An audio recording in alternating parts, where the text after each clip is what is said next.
Welcome to Humbly the Best Celtics podcast. I'm your host, Brandon, here with Mike and Joel, three diehard fans and friends breaking down each game throughout the season for you. The journey to Banner 18.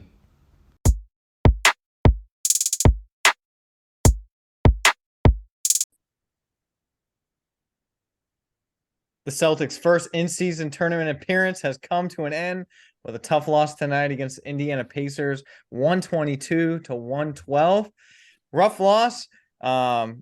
Really thought we had it there at the end of the second quarter. Was starting to make a run. Was seeing some good things on defense, and then letting up that third quarter was just a recipe for disaster and the amount of turnovers that we had. But all in all, I thought it was a pretty fun tournament. We can get into obviously the tournament part of it, but enjoy the competition of it, and bringing that edge kind of in December. I think young teams are really going to thrive off this tournament, and teams like Indiana who haven't really had playoff experience, they're gonna like that single game elimination. But it was good to see especially the Celtics against like a Bulls team, pushing it. I felt like for me, it's one of those games that you usually worry about with the Celtics, that we're going to kind of take our foot off the pedal, and you kind of worry about how they play against playing down to competition, but obviously with pedal to the metal the entire game against the Bulls, to then end up here tonight against the Pacers in the quarterfinals. Yeah, it's tough to win games when you lose the turnover battle 17-6. So, I mean, the play that you got, 112 points, you would figure if the Celtics can do that against most teams, they'll probably pull out a win just with the way they can ramp up the defense. But this Pacers team is just unreal. The pace they play with. I will say this, at least it was an entertaining game. A lot better than the last game we watched, the 76ers game, which was just felt like it was a slug all night. This felt like it was up and down, back and forth. The lead changes throughout the game. So A+ to the league on the in-season tournament. They've really crushed that. And then getting these two teams the first game, I think is a great win for the league, but tough for us. Yeah, I think obviously the Celtics disastrous third quarter. But all in all, you're talking the first quarter, you hold the Pacers like a lethal offense to 48 points. But then in that second half, so that first half, 48 points, second half, you let up 74 points. Really not a method to win there. Yeah, the defense really was lacking in that second half, and I think Mike's probably going to mention it, but these shows that you just miss Kristaps on some of the switches and just the switchability that we didn't have tonight. Yeah, I think if any of our main top six players are out, like it really hurts us. Like we don't have that depth, especially on our bigs. They kept getting to the hoop over and over. It was like a layup line out there. And then obviously when you constantly do that, it opens up the 3-point line and they started draining threes on us. And it's just like that's a real tough when you don't have just Porzingis just affects this team so much on both offense and defense. And I Yeah, feel like we really missed tonight. I think they were in the low 30s from the 3-point line at the end of the first half, and then finished the game at like 45, 48%, 47.5, I think is what they finished at from three. So that's just, that means that second half was that much better than 47%. There must have been, I don't know the number off the top of my head. I didn't look at it, but they must have shot like almost 60-70% from three in the second half. So Yeah, I think a night like tonight, like Cornet had a great first half, and it was obviously we're seeing on the offensive end, but he still was getting exposed pretty bad on the defensive end. And then obviously when he was offering no offense in the second half, then it was just like a disaster half for Cornet. And I think the lack of the depth there with the bigs, is going to be exposed when you have KP out and you play a center like Miles Turner who's going to pull him out, and then just the Pacers, I would do what I wish we did more, and that was just find the mismatches.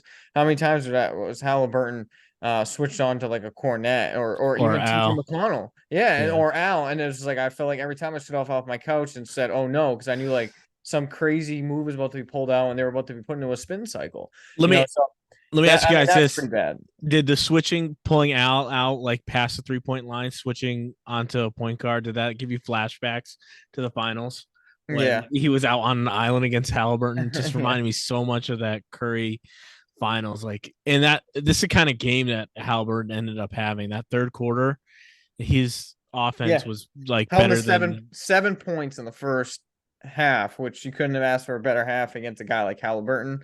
And then he comes out, 19 points in the second half.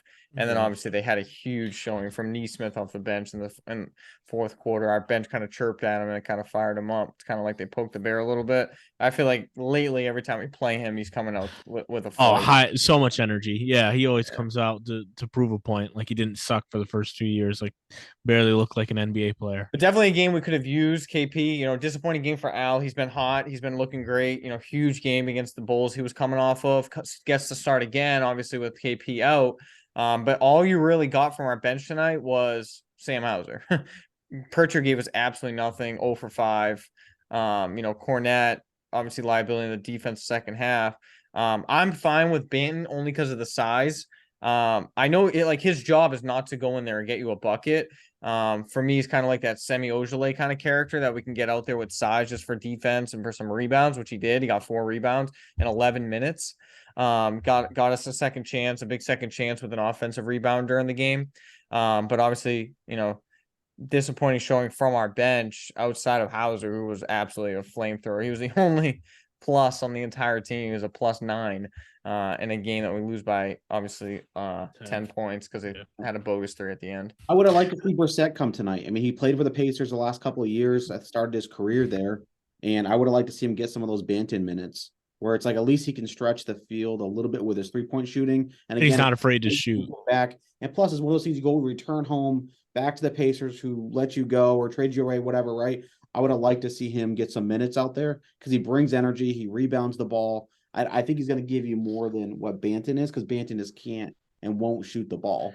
I agree with you, Mike. That was one of the things that like I think we talked about during the game is like he just kills seconds off the shot clock dribbling around and everyone on the court knows he's not going to shoot. So it's just that the minutes tonight, I know they cut down the rotation some. And obviously, I mean, that's kind of a Billy Joe, all he does is run this play. Yeah, he runs. That's what I was about to say is that I wish sometimes he would experiment with the bench. We've said it before on the podcast. Like tonight would have been a night I would have been fine with Lamar Stevens at center. Or at least he would have been switchable. Try some Queta minutes. Yeah, some minutes. Try some Queta minutes. Steven Holacek, no one can hit a 3 for us tonight. We're shooting 29%. Throw CV in, see what he can do to hit some 3s for us. Just give us 2-3 threes. It changes the game. The bench gets fired up. Like it's just Joe doesn't really experiment. It's like when a guy don't have it, he's just gonna keep pounding him. And I get that for like a Tatum and Brown, like characters like that. But it's like, man, like Pritchard ain't hitting. He's 0 for 5. Like let's throw somebody else in there. Cornette's getting absolutely murdered on defense in the second half, and we just leave it, let it happen. TJ McConnell's literally put that guy in a spin cycle on a layup. TJ McConnell, like I feel like ever since I was a kid, I've watched that guy cook us. On the broadcast, they were saying like, oh, he can't get past Cornette, and he was literally like passed him twice and then spun again and hit the layup. I'm like, what are you talking about? What are we seeing? One positive, not to totally change it, because I agree, like we definitely need to get more out of our bench, and in order to do that, we need to see more from it, see more minutes. One thing that was nice to see cleaned up is Tatum over the last 5 games has really had some bad turnover issues where he's been averaging like 4 or 5 turnovers a game, and he finished tonight with 0. So that was huge to see from. Yeah, he had 2 turnovers. Or 0 in the second half is what I mean. 0 in the second half. He had 2 for the game, but huge game for him. He had 12 rebounds. Yeah. He had 6 assists. He had a steal, and then he shot 50% from the field, 13 to 26. I wish he would just take it to the rim almost every time. Every time, man. It was so. He would get the switch you want and this was at the end of the first half. He would get the switch you want on Halliburton, and then he pulled 3 threes in a row, and I'm like, man, like he made same thing with Brown. Brown was finished 14 to 23 for the game. He would have been, if let's just say he didn't shoot a 3, he was from 2, he was 12 of 16. Like automatic from that. It's just like, what are we doing? Just continuing to chuck up the 3. Him and Tatum combined for what from 3? 4 of 15 against a team like the Pacers is not going to work. But if Yeah. you could, but if you're hitting your twos at 80%, then it's like you have a chance. And that's the thing that doesn't make sense with the game plan right now. It's like you have a mismatch one place, like just attack that. So, yeah, I want to see them more in the paint than any Who do you than got now? The Celtics are. Who do you guys have in the winning this tournament? after seeing what the Pacers are able to do to a good defense like the Celtics. If even Miami or New York come out of that match, or not Miami, I'm sorry, Milwaukee or New York come out of that matchup, I would have a hard time picking with the run that they're on right now, picking anyone but the Pacers. Are the Pacers the 1 seed, right? So the No, next they're 2. Yeah, 3, I think, right? No, we were 3. New York was Oh a yeah, wild card. There were 2, yeah. So Milwaukee's the 1. Yeah, Yeah, they one. host tomorrow. Okay, so yeah, if in Milwaukee, I would still I gotta say I think I'd pick. Yeah, the Pacers out I of the think the East. defense. It's interesting. Obviously, it ain't in writing, so you can call me a liar. But in the beginning of this tournament, I said a team like Indiana is going to thrive in a tournament like this. Young guys, it's just one game. I don't think the Pacers are a good team come a series, right? Because they don't play defense. You're not going to catch a Celtics team shooting like this every single night.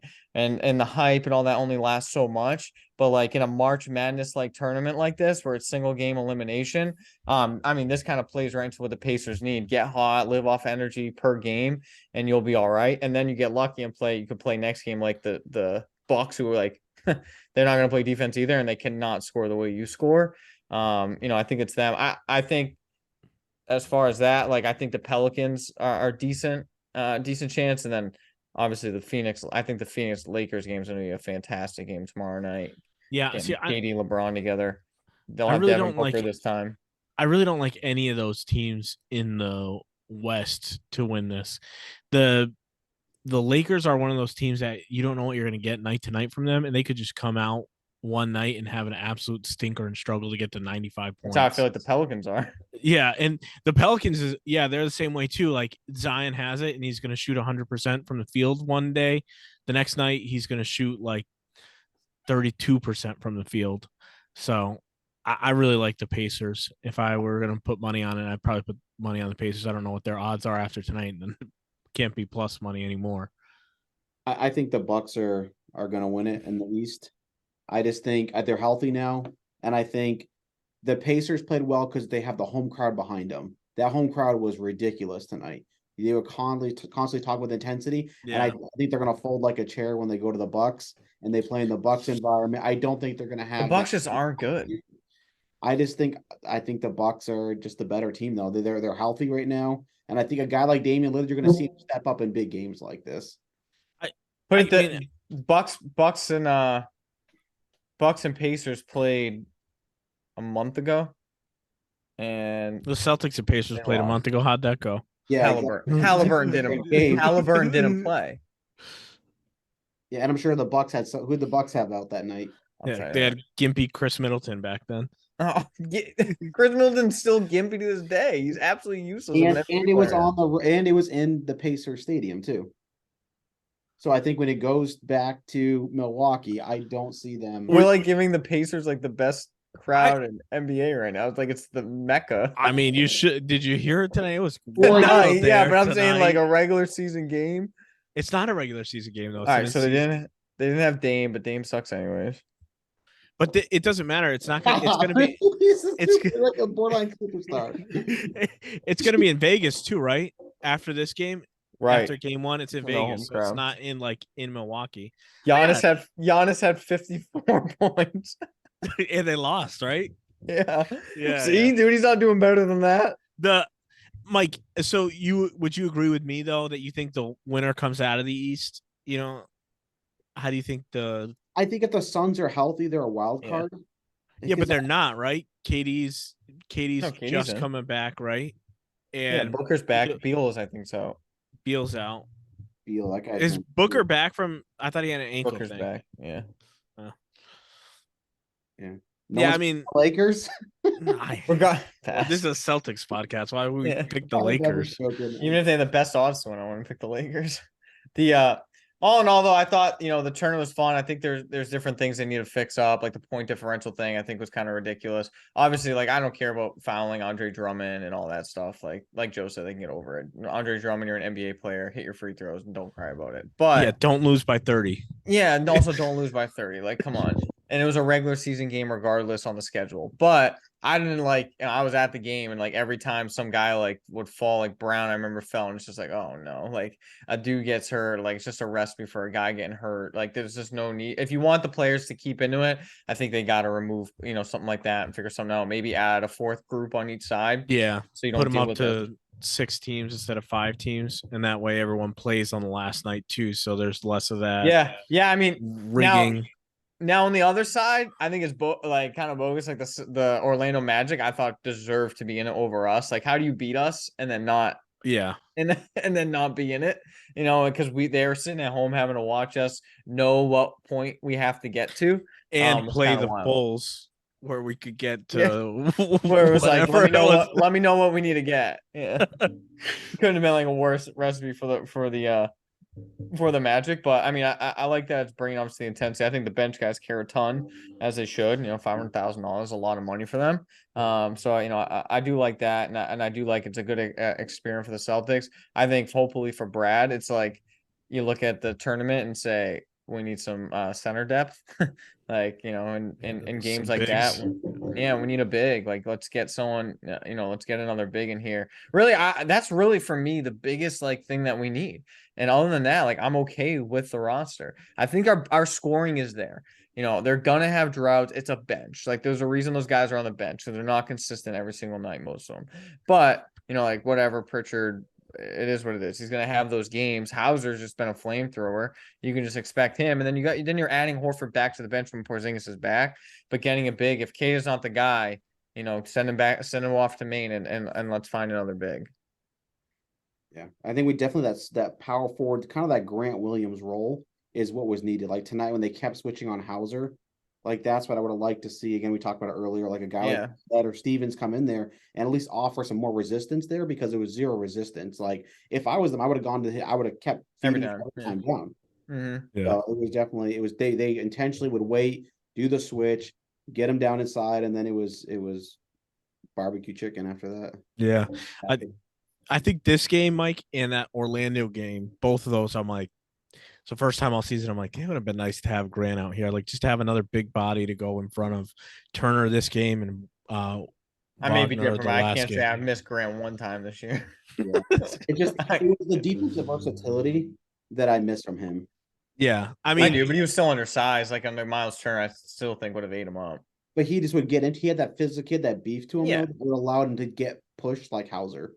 Yeah. yeah, and correct me if I'm wrong. He's still got a couple inches on Hauser too. So even though he's undersized, would have been a little bit more. Well, let me Yeah. ask you guys this. I mean, obviously we're about a quarter of the way through the season. Hey, I mean, at the end of the day, we're 15-5. Nothing to hang our heads on. I would like to see us improve our road record. We got a pretty tough schedule coming up. We're undefeated at home, but then 6-5. All of our losses there, obviously, but 6-5 on the road seems to be kind of a little bit of a struggle.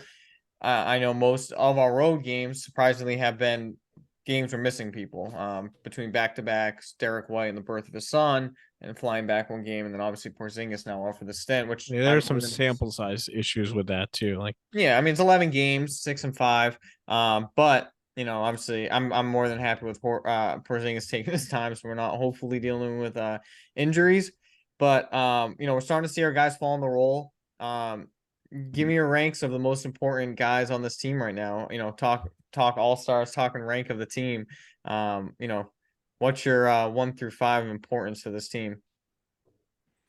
I mean, I guess I'll kick it off. I mean, number one has got to be Tatum. I think the 100%, team yeah. will go as far as Tatum takes us. And like Mhm. games like this are the games that I really want him to be that superstar and like just put that pressure. And I thought he played well those last couple of minutes, but it was almost like out of reach at that point. Again, I don't think he was the reason we lost the game, but I just would have liked to see a bigger game out of him. Like you saw Halliburton's best tonight. And I think you saw a good game from Tatum, but I think he had another level he could have taken it to. And I would have liked to see him go to the post more, but they're doubling him a lot because they know like that's our guy, right? Uh, Mhm. so again, I would like to see him take another step there, but I think after that, obviously, it's for me. I feel like it's Porzingis, man. I feel like he just does so much on both ends. He's a key cog to the making this thing go. Yeah, Uh, I mean he's averaging almost 20 points a game. yeah, I just think again, it's the way that he pulls other teams' bigs out. He just does so much for this team that Create so it's much space. yeah. And then I would say obviously Brown. I thought Brown played well, especially in the first half tonight. I loved how he was attacking the hoop and being aggressive. And then he was also at times in the first half, he was really looking for other people. Like he wasn't trying to do too much. It was the perfect balance of what I'd like to see him like bottle that up and keep playing that Yeah, way. I think the craziest stat, and I know we didn't hit well tonight, but I think the same as I thought Brown did a good job at playmaking tonight, and then looking at the stat line, he had 0 assists. Like Yeah. guys were not hitting off a shot. I wouldn't look if someone looks at the stat line right now, they're like Brown didn't pass the ball all game, but Brown had a good game of playmaking tonight. Like, Yeah, good and usually reads. I'm very critical of that. I thought he did well, Yeah. but just didn't hit. Yeah. I mean, the next guy, it's obviously tough with White and Drew. I'd like to see Drew. Drew needs to be a bigger part of this team. I want to see his offensive game, his playmaking go to the next level. I just feel like tonight's a game where I wish I would have had him see closer to that 15 to 20 range. We needed that extra punch in his Yeah, jig. especially with KPO. I agree. Yeah. But I think White, I mean, obviously White is just that fifth starter that I feel like is just a great glue guy. He does a lot. I mean, he can have big games, but um, just plays great defense. And but again, Drew's going to be, I think, one of the key pieces to getting us over the top. He's got to calm us down, get us in our. I haven't seen a ton of that from him yet. I don't Yeah, feel. that like He's kind leadership of like role. I think he's trying to take in a back seat a little bit to let all the other guys that have been there forever. But I feel like he needs to be more of a voice and more of like a calming effect, get us in our sets and be that veteran that we need. That this team has really been, kind of craving, especially in a game like tonight, a playoff atmosphere. I would like to see more out of him. I was really hoping to see from him tonight getting up and in like Halliburton, just getting him uncomfortable, like he's done to our guys in playoff games and things like that. I was finally hoping that was kind of that game that was going to be like, man, that was that Drew Holiday defense night where it's just like he's a dog on defense. Just Halliburton couldn't get in his spot all night because Holiday was all over him and really So didn't. He was like really not a factor for me. the way they're using him since KP has been out is been like majority like covering bigs. So I don't think like with KP out, you're going to see that very much on guards. But I don't really disagree too much with Mike's there. I would probably, I mean, I think if we're talking about who's been the most important a quarter way through the season, if I were to rank it that way, one would obviously be Tatum, right? He's the MVP candidate. He's the who the team's built around. He's a superstar. He's a franchise player. That's who he is. He's lived up to that too. He's had a great year so far this year. Couple games here and there where weren't I fantastic. think he's had a really pretty good, consistent, efficient, like Yeah, and efficient year so far. and Underrated. he's definitely taken a step back as far as like shot volume, and I don't know the stats enough to back it up, but you can tell that he's deferring more and making right reads and passing when he needs to. So Tatum one Here's a step first two. off. We see how big like Tatum is like Mike even just said, and I agree. Like I wish I saw a bigger game out of Jason Tatum, and we saw him drop 32 points, shoot 50%, 12 rebounds, and 6 assists. I agree with Mike. Like we needed a little bit more out of him, but just shows the kind of level he's gotten to. Yeah, and that's the thing. Like to if you want to have arguments about like who are the top five players and then who else can have a 32, 12, and 6 night and be a little bit disappointed with that, right? Yeah. There's not many guys in the league that you'd be that Right. disappointed with. So Tatum won. I think the second most important player so far this year, and there are stats, especially advanced stats that would back this up, would be Derek White. I I think to was gonna this say point number in two the is Derek season, White for me. right now is Yeah. Derek White. He's going into this game, he was leading the league in plus minus. So he's in the impact metrics there. The lineups with Derek White in them have better net ratings than every other player on the team, including Yeah. Jason Tatum. And I know Tatum, he does benefit from playing a lot with Tatum, like in the rotations and in the sub patterns. He's with Tatum a lot on the court, but just the way you see him run the offense, and we're talking about like Drew being the guy that settles in and gets people into the offense, makes the right reads. That's what White does on a nightly basis. And of course, tonight we're recording this, and it's probably either his worst or second worst game of the season. And that's the So thing, it's hard though. He had 8 assists, 18 points. And again, Yeah. another guy where like he's taking it to another level where we're banking on him more. I don't think any guy had a great night for us tonight. I don't think that like a great night, like a night we Yeah, need them in this they're kind of game. Tatum had a pretty good game, but Brown had a pretty good game. He dropped 30. I mean, we're talking our duo won 62 points. White had 18 points, 8 assists, and 4 rebounds. Like, he didn't have a bad game, but like that's how much I think this team has become dependent on White. I mean, we saw what our defense looks like when he's not there. So I'm with you. Like, I'm valuing Derek White over Jaylen Brown right now. Yeah. And I think if you were going to pick a second All-Star off this team at this point, obviously it's a long time to go before the All-Star game and before even I think voting opens. I would say the guy that's more than likely going to get voted, it would either be between him and Porzingis. And that would be my third most important player so far this season. And that's the way I'm doing this so far this season would be Kristaps Porzingis. Obviously the spacing he brings, the help and rim protection, huge. So that would be number 3 for me. Not really much more you need to say about it. 4, I think to this point it would be Jaylen, and here's why he's been important to me. It's not necessarily all positive. A lot of the losses and a lot of those close games come down to bad shooting nights or poor decisions from Jaylen Brown. I think he's the X factor for this team going forward, and he's the ceiling, right? As good as he is in a playoff series or in a playoff round, that's how far the Celtics go. That's the X factor for the team. If Tatum goes up a level, but Jaylen Brown doesn't accept his role and fit in where he needs to on this team and defer more, like we saw him do tonight, like we were talking about on a consistent basis, that's the ceiling for this team. So, number 4, I would say Jaylen Brown. Part of it is positive, right? He's had some good games.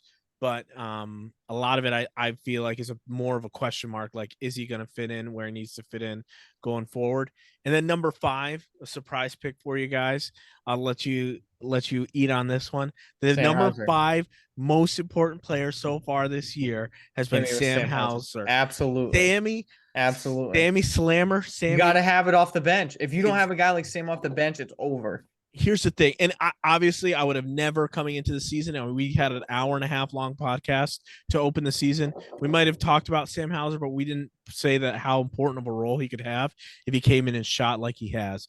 He's been, I think, out of the first 6 games of the season, he's been one of the most consistent 3-point shooters in the league. He's ranks up in the top of the league for catch and shoot threes as far as makes. And he's just consistent night in and night out. He's going to give you points off the bench, which, I mean, that was what we envisioned for him last year at best case scenario. That's what he's given to you so far. And guys, like obviously honorable mention, Drew Holiday, love to see his defense, would love to see more of an impact from him going forward. I think so I'll roll through mine quick because we kind of talked about the guy, but I go Tatum is number 1. White is definitely my number 2 guy on the team. He's my second favorite player right now, but he just does the dirty work for the team. He's big in big moments for us. He's kind of like that calm, cooling guy sometimes for us that we need. That can just dribble the ball up and spot up a 3. He can get to the rim when we need, draw a foul when we need, make stops when we need, get blocks and steals. Like, he's kind of that everything guy for me. And then I would put Brown, then Porzingis, only because I've seen us do it without Porzingis, and I think it's okay. I still think there's another level of Porzingis we can unlock with the Celtics. But and then I agree. I was hoping you weren't going to steal Sam Hauser and you stole it from me. But having a guy like Sam Hauser, who would have ever thought him on the bench tonight should put him over 10 points a game averaging? I mean, that's absolutely huge. But I do like 100%. I love Drew Holiday. I still think it was a huge pickup for the Celtics. I think that put us over the Bucks. Like, I think it put us at the top of the East. But I think if we can find, like, now we're 20 games in, that's it. Not a lot of time. Holiday really got thrown into a blindsided with the trade. Like, if we can unlock Drew Holiday to be Drew Holiday that he was with the Bucks, this team, and already they're unstoppable, but they're like insane. Like, they're on a level that no team will be able to touch. If we can unlock that Drew Holiday and get him into that 4th spot of most important player on the team. You know, just having him play, even on the defensive end. I feel like there's another level we can unlock for him. I think it's a game changer for the Celtics. Yeah, there's a couple things I kind of like. So I don't know if you guys want to give a couple things you guys think as a team, this thing that where we need to kind of develop. There's two things that always stick out to me. That's like through the first 20 games, I think the Celtics need to develop an edge. Like the Miami, Miami had an edge to them. And I think the Celtics need that. They need an edge to there's a more feistiness to them. I want to see more of that from them. Especially them being the one that has the bullseye on their back this year. I want them to develop an edge. I feel like it's at times that we're on the road, we've lost 5 games on the road. I want us to see us develop an edge going up against the team. I feel like the Pacers tonight had more of an edge than us. They just wanted a little bit more than we did. And that's a little frustrating. And Yeah. then other thing I want to see us do is get back to going to the paint. Like I thought Drew Holiday's at his best going to the paint, having post ups. Like we started the year posting up everybody. And I feel like we've gotten away from that over the last few games. And I feel like if once we do that, I think working inside out always works best for this team. Then the three starts falling, then the offense starts flowing, and we're so much tougher. And I think part of that probably is because we don't have Porzingis, and he's the one that kind of keys all that. So I think with Porzingis coming back, I want to see us attacking the paint more. Al had 3 attempts tonight. I would like to see him get a couple, like throw it in the post to him and try to see if we can establish something and then work inside out. I would love that brand of basketball for this team. Because we shot again at night, we shot 12 of 41 from 3. We shot more threes than the Pacers and they were heading at a higher clip.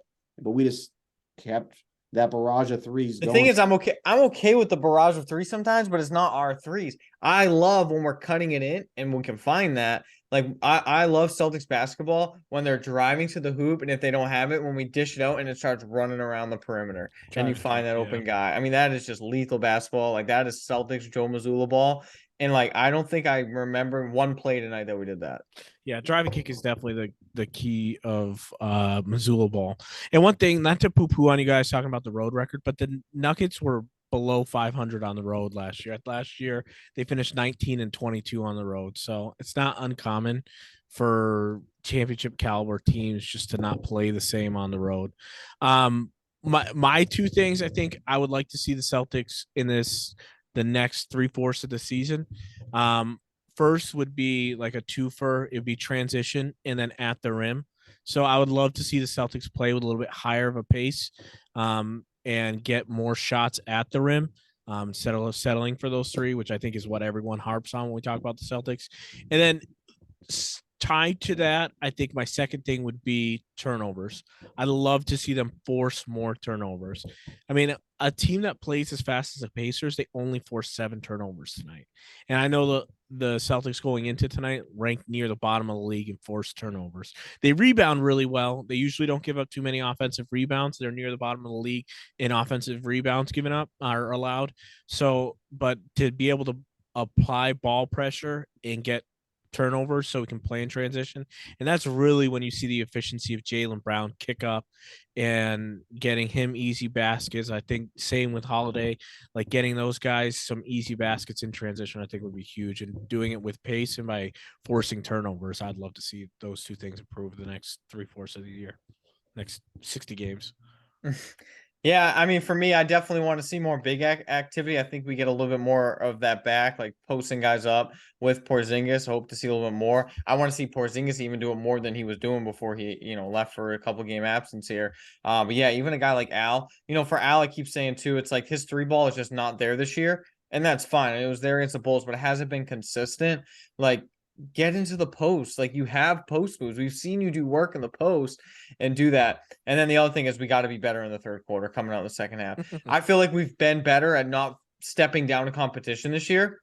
Only real bad loss I'd say this year, like that really ticks me off, would be like that Hornets game, right? But And it's that was gonna tied to happen. the third quarter too. They lost the third quarter. Exactly. And we're coming out strong. Our first quarters are great. Jaylen Brown's like the best first quarter guy in like the NBA right now. It's unreal.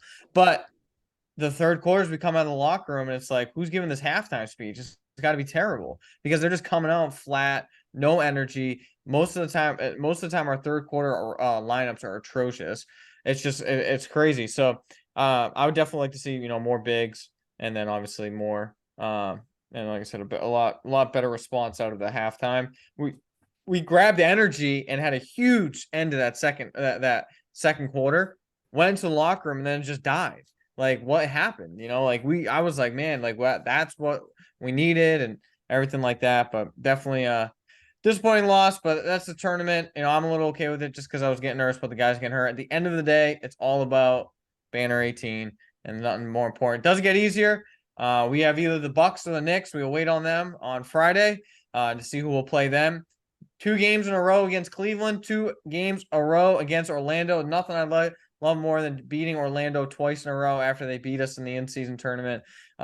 Just a team we have struggled with the last 2 years or so. So we'd love to see that. And then 4 games on the road out west, ending it on Christmas to then come home and exhausted against the Pistons. So tough December schedule to say the least. I think we're going to see a lot out of the Celtics here and really what they're made of. Excited to get Porzingis back. Should have him back on the court. All expectations to have him back on the court on Friday now against either the Bucks or the Knicks. That's all we got for you this week. We'll see you next week on the podcast.